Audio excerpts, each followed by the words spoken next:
বন্ধুরা, আমি শেলি বলছি। শেলি লাইফস্টাইলে তোমাদেরকে স্বাগত। আজকে আমি রান্না করব ওল আলু দিয়ে চিংড়ি মাছ দিয়ে ডালনা। আমি চিংড়ি মাছগুলোকে নুন হলুদ দিয়ে একটু সেদ্ধ করে রেখেছি। সিদ্ধ করে নিলে অসুবিধা হয় না, কারণ হচ্ছে অনেক সময় পেটে গন্ডগোল হয়, তারপরে অ্যালার্জি বেরোয়। নুন হলুদ দিয়ে সেদ্ধ করলে সেই ভয়টা থাকে না। এবার আমি একটা কড়া বসিয়ে নিলাম, কড়াটা ধরিয়ে দিলাম, দিয়ে এবার আমি তেল ঢেলে দেবো।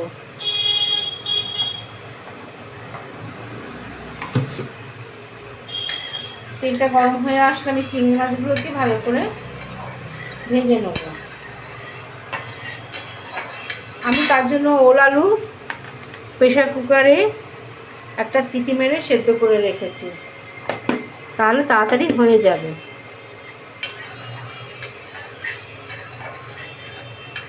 তেলটা গরম হয়ে এসছে,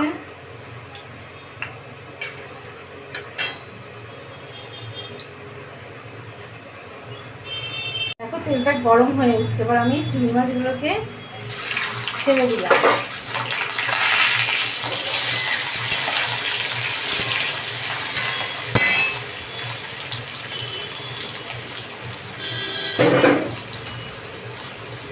এর মধ্যে নুন হলুদ দিয়ে সেদ্ধ করেছিলাম, কিন্তু এখন আবার একটু ভাজার সময় অল্প করে নুন হলুদ দিয়ে দেবো।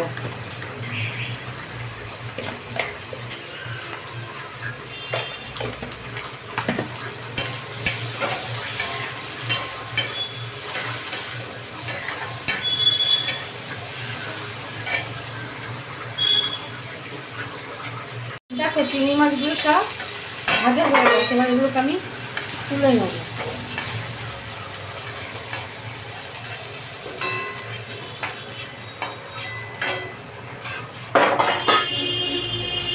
এবার কড়ার মধ্যে আর একটু তেল ঢেলে দেবো, দিয়ে এবার সাদা জিরে ফোড়নে দেবো। সাদা জিরে ফোড়নে দিয়ে দিলাম।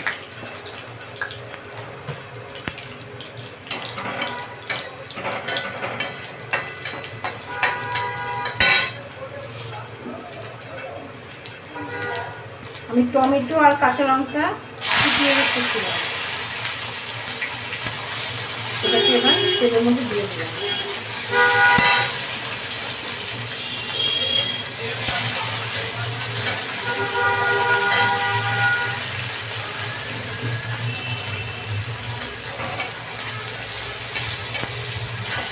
ভালো করে এখানে ভাজা ভাজা করে নেব মশলাটাকে, টমেটো কুচিটাকে।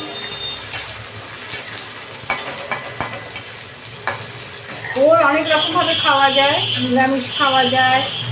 ওল নিরামিষ নারকেল পোড়া দিয়ে ভালো লাগে খেতে, আদা বাটা দিয়ে ডালে বড়া করে খুব ভালো লাগে খেতে। ওল ভ্যারাইটিস রকমভাবে খাওয়া যায়, যে যেরকমভাবে খেতে পছন্দ করে।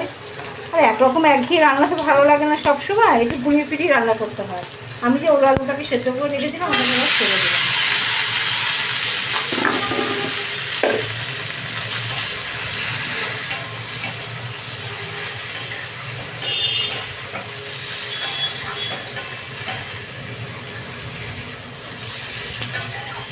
এবার আমি নাড়াচাড়া করতে দেব।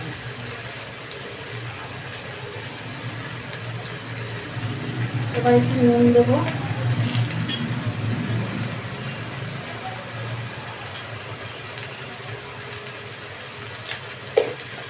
বন্ধুরা, ওলের ভর্তা করে খেয়ে দেখো, ওলের ভর্তা খেতেও খুব ভালো লাগে।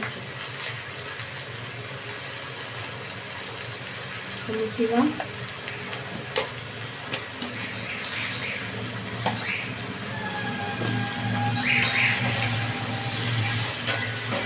দিয়ে আমি ভালো করে ভাজতে থাকবো।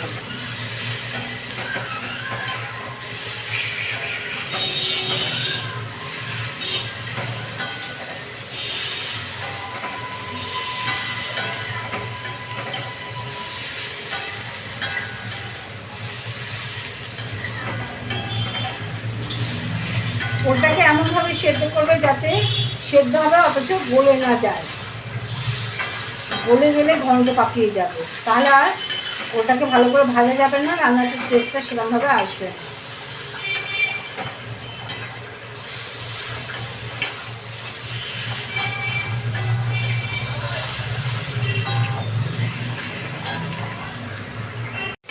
ভাজা ভাজা হয়ে এসছে, এবার আমি এর মধ্যে মশলা দেবো।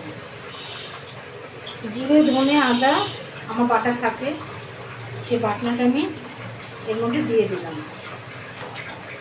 একটু জল দিলাম কষাবার জন্য।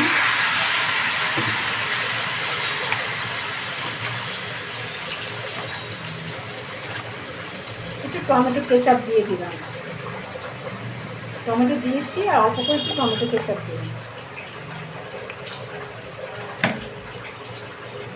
দিয়ে এবার আমি কষাতে থাকবো।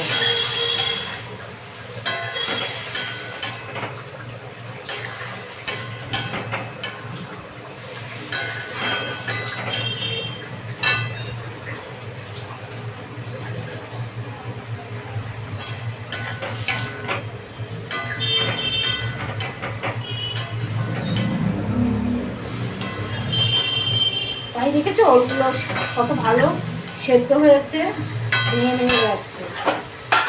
এবার চিংড়ি মাছটা ছেড়ে দিলাম।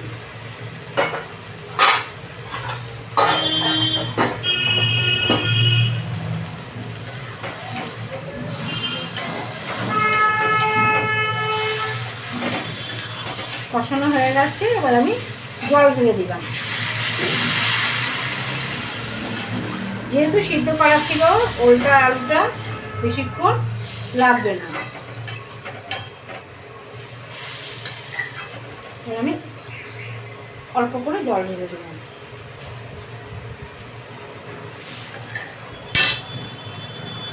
এবার ফুটতে থাকবে, কিছুক্ষণ ফুটলেই রান্নাটা হয়ে যাবে।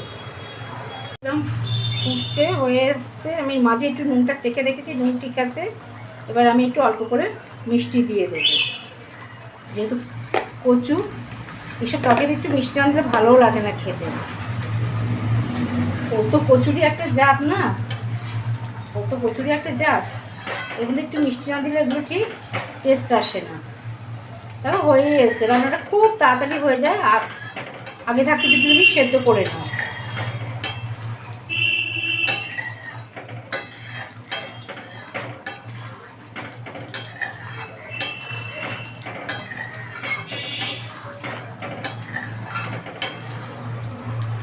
রান্না হয়ে এসছে,